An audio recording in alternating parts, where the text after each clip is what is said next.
Class 10 বা মাধ্যমিকের রায় ও Martin যে প্রশ্নবিচিত্রা আছে, সেই রায় ও মার্টিন প্রশ্নবিচিত্রার ইতিহাস এবং ভূগোলের যে সমস্ত চ্যাপ্টার ওয়াইজ সায়েন্টিফিক সাজেশনের প্রশ্নগুলো আছে এবং মডেল কোয়েশ্চেন পেপারগুলো আছে, সেই সমস্ত প্রশ্নের শর্ট টাইপ প্রশ্নগুলো আপনাদের সাথে আমি আলোচনা করে দেব।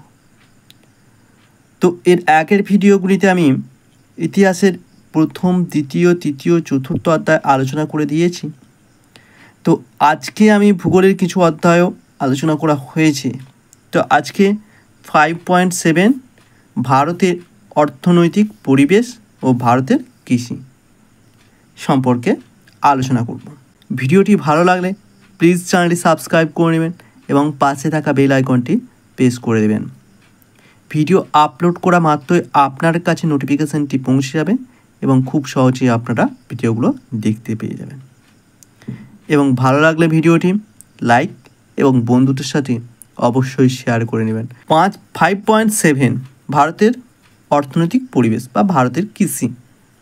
তো এর যে বহু বিকল্পভিত্তিক প্রশ্নগুলো আছে, সেই প্রশ্নগুলো উত্তরগুলো শেষের দিকে আছে, আপনারা নিজেরাই করে নিতে পারবেন। এর যে অতি সংক্ষিপ্ত কয়ের দাগের, ক্ষয়ের দাগের এবং গয়ের দাগের যে প্রশ্নগুলো আছে, সেই প্রশ্নের উত্তরগুলো আমি একটা খাতার মধ্যে লিখে রেখেছি। আপনাদেরকে খাতাটার উত্তরগুলো দেখাবো এবং প্রশ্নগুলো আমি মুখে বলে দেব।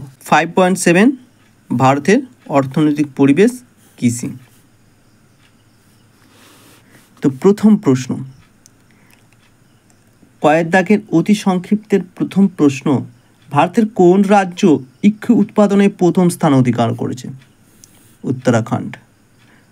2 নম্বর প্রশ্ন, 2 নম্বর প্রশ্নটি কি আছে? ভারতের কোন রাজ্য চা উৎপাদনে প্রথম স্থান অধিকার করেছে? অসম। 3 নম্বর প্রশ্ন, গ্রিন রেভলিউশন কথাটি ভারতে কে প্রথম ব্যবহার করেছেন? MS স্বামীনাথন। 4 নম্বর প্রশ্ন, উদ্যান কৃষিতে বাণিজ্যিকভাবে ফল উৎপাদনকে কি বলে? প্রমাম কালচার বলা হয়।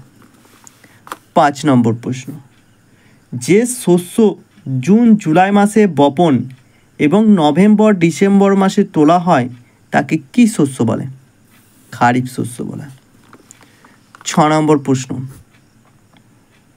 বাজারে বিক্রির জন্য অর্থকারী ফসল রূপে সবজি, ফুল, ফল এর বাণিজ্যিকভাবে চাষকে কি বলা হয়?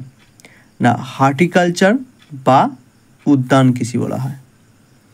তারপর 7 নম্বর প্রশ্ন, কয়েকটি উচ্চ ফলনশীল গম বীজের নাম লেখো।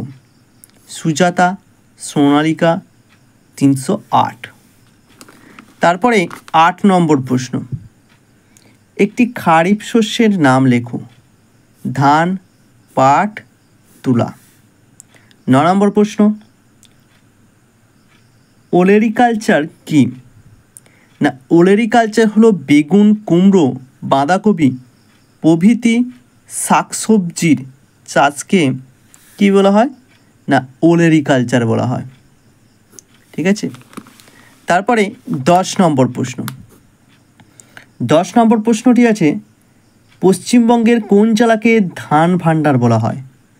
পূর্ব বর্ধমান। 11 নম্বর প্রশ্ন, ভারতে উৎপাদিত 2টি পানীয় ফসলের নাম লেখো। চা, একটা কফি। 12 নম্বর প্রশ্ন কি আছে? না কোন ফসলকে সোনালী তন্তু বলে? পাটকে। সোনালী তন্তু বলা হয় পাটকে। 13 নম্বর প্রশ্ন, আন্তর্জাতিক গম গবেষণাগার কোথায় অবস্থিত? দিল্লির পুসায়। 14 নম্বর প্রশ্ন, ট্রাক ফার্মিং শব্দটি কোন কৃষি ব্যবস্থার সঙ্গে যুক্ত? না বাজার কৃষি ব্যবস্থার সঙ্গে যুক্ত। 15 নম্বর প্রশ্ন, ICAR এর পুরো কথা কি? Indian council of agriculture research. Indian council of agriculture research. তারপরের প্রশ্ন 16 নম্বর, দক্ষিণ ভারতের কফি উৎপাদনে বিখ্যাত পর্বতটির নাম কি? নীলগিরি পর্বত। 17 নম্বর প্রশ্ন, দক্ষিণের ধানের ভাণ্ডার কাকে বলা হয়? তামিলনাড়ুকে। 18 নম্বর প্রশ্ন, ডক্টর নরম্যান বোরলগ কির জন্য বিখ্যাত? নরম্যান বোরলগ হলেন একজন বিখ্যাত মার্কিন কৃষিবিজ্ঞানী, যিনি কি শান্তিতে নোবেল বিজয়ী এবং যিনি সবুজ বিপ্লবের জনক ছিলেন, সেই জন্যই তিনি বিখ্যাত ছিলেন। তারপরে ক্ষয়ের দাগের যে শূন্যস্থান পূরণের প্রথম প্রশ্নটি কী আছে না, গম উৎপাদনে ভারতের ড্যাশ রাজ্য প্রথম স্থান অধিকার করেছে? পাঞ্জাব। 2 নম্বর প্রশ্ন, ধান উৎপাদনে ভারতের ড্যাশ রাজ্য প্রথম স্থান অধিকার করেছে? পশ্চিমবঙ্গ। 3 নম্বর প্রশ্ন আছে, দক্ষিণ ভারতের শস্য ভাণ্ডার বলা হয় ড্যাশকে? তামিলনাড়ুকে।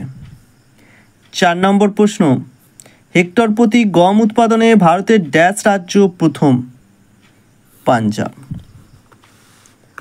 তারপরে 5 নম্বর প্রশ্ন, আর্দ্র ড্যাশ আবহাওয়া ভারতে কার্পাস চাষের পক্ষে বিশেষ অনুকূল? ক্রান্তীয়। 6 নম্বর প্রশ্ন, ভারতে প্রথম সবুজ বিপ্লব ঘটে ড্যাশ রাজ্যে? পাঞ্জাবে।